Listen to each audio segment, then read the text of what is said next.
Hey guys, today I'm going to be doing my February book haul, showing you all the books that I bought or received in the month of February. Let's get into it.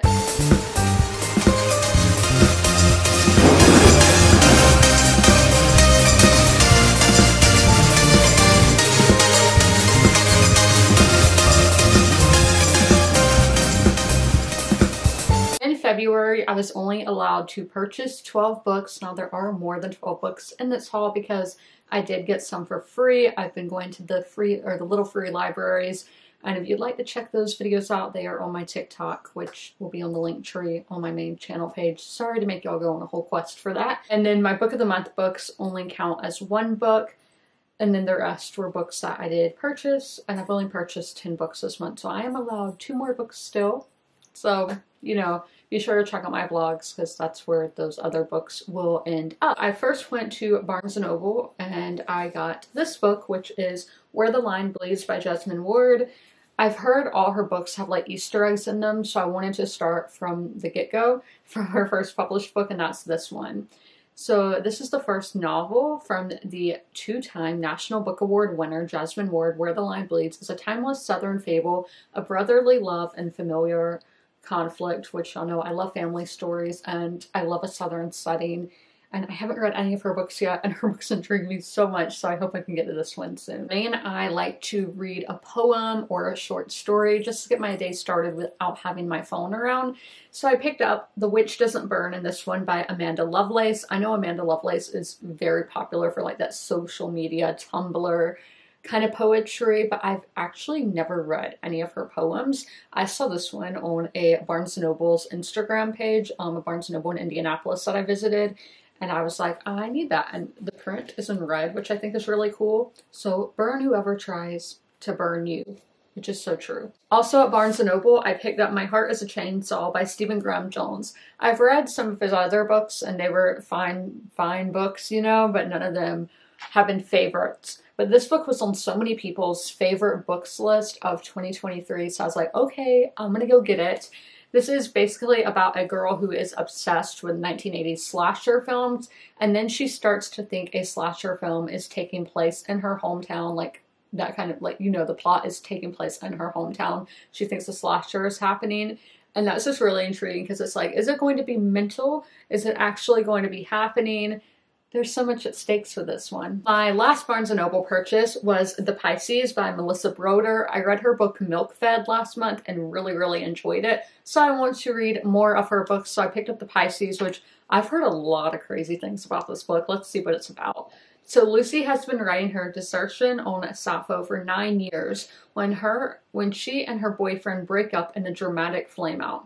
After she bottoms out in Phoenix, her sister in Los Angeles insists Lucy dog sit for the summer in her gorgeous Venice Beach home. And when Lucy becomes entranced by an eerily attractive swimmer while sitting alone on the beach one night, her life, including her understanding of what love should look like, takes a very unexpected turn. On my first little free library journey, I got 2 books. The first one being The Best American Short Stories by Ann Patchett. Edited by Ann Patchett. And this was the 2006 one in the series. Again, I like to start my day with a short story collection or a poetry collection. On that same little library journey, I picked up Rise to Rebellion by Jeff Shara. So I had never heard of this book, but one of my friends wants to read it. I saw on Goodreads, and I just saw that this is a historical fiction series about the American Revolution, and that really intrigued me. Now we have my book of the month picks. So I did want to have my add-on be a romance book since I am focusing on reading romance in the month of February. So my stack of romance books is kind of dwindling, so I wanted to add more to it. So I added Beach Read by Emily Henry. Emily Henry has been hit or miss for me so far. I've loved one of her books and then felt meh about the other. So Beach Read is about Augustus Everett is an acclaimed author of literary fiction. January Andrews writes best-selling romance. When she pens a happily ever after, he kills off his entire cast. They're polar opposites. In fact, the one thing they have in common is that the next 3 months they're living in neighboring beach houses, broke and bogged down with writer's block. Then one hazy evening, one thing leads to another, and they strike a deal designed to force them out of their creative ruts. Augustus will spend the summer writing something happy, and January will pen the next great American novel. She'll take him on field trips worthy of any rom-com montage, and he'll take her to interview surviving members of a backwoods death cult, obviously. Everyone will finish a book, and no one will fall in love. Really? We'll have to see if that's true. And then one of my picks for the month, because I got two of their picks, I thought they had a really good selection this month, was The Women by Christian Hannah. She's an auto-buy author for me, and this one is during the time of the Vietnam War. So from the celebrated author of The Nightingale and The Four Winds comes The Women, at once an intimate portrait of coming of age in a dangerous time, and an epic tale of a nation divided.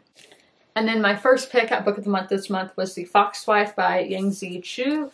And this is, some people think foxes are similar to ghosts because we go around collecting chi, and nothing could be further from the truth. We are living creatures just like you, only usually better looking. So this takes place in Manchuria in 1908.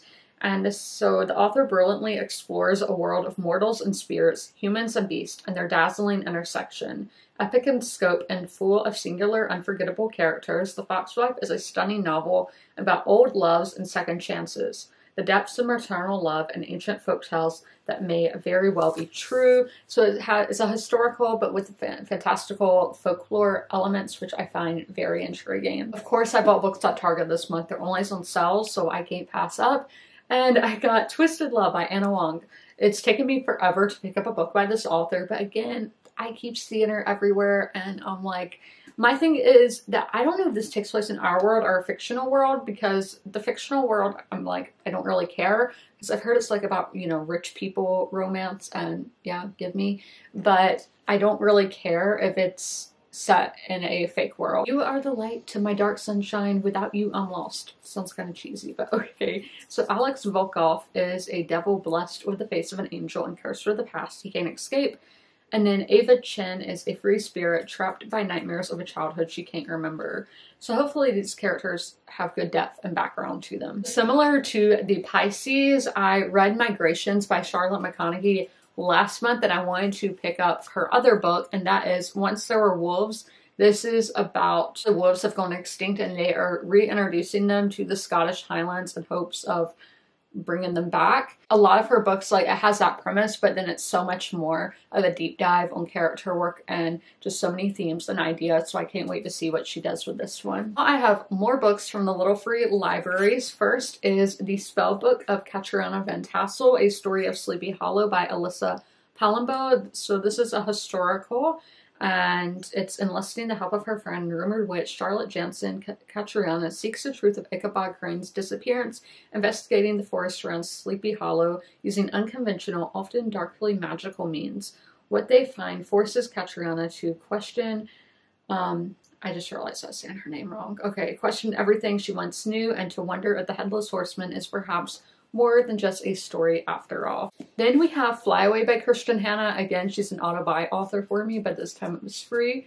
I don't know what this one's about, but I picked it up because it's by her. And we have a nonfiction, and that is The Five by Hallie Rubenhold. This is The Untold Lives of the Women Killed by Jack the Ripper. And lastly, from the Little Free Libraries, I got The Commandant's Girl by Pam Jenoff.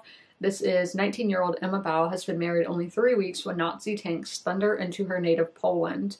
Within days, Emma's husband Jacob is forced to disappear underground, leaving her imprisoned within the city's decrepit, moldering Jewish ghetto. But then, in the dead of night, the resistance smuggles her out, taken to Krakow to live with Jacob's Catholic cousin, Krysia. Emma takes on a new identity as Anna Lipkowski, a Gentile. So, historical fiction. Then I bought 3 books recently. This is another one that I saw on so many people's favorite books of 2023, so I finally gave in and got it. And that is None of This Is True by Lisa Jewell. And this is when a famous podcaster interviews a stranger promising to divulge the story of a lifetime. Secrets emerge that threaten to expose the truth of the lives they've both worked hard to project and protect. So I think this one will be really cool to do on audio since it does have that podcast element. I visited Myrtle Beach over the weekend, so I did go to Books A Million. I know I didn't go to any local bookstores come for me.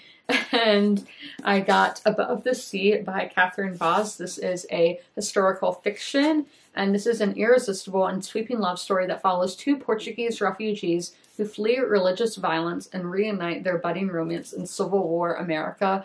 Oh my gosh, I think that's such a unique story to be told there. Lastly, I got a new release, still on that same Books A Million trip, and that is Faybound by Sarah L. Arifi.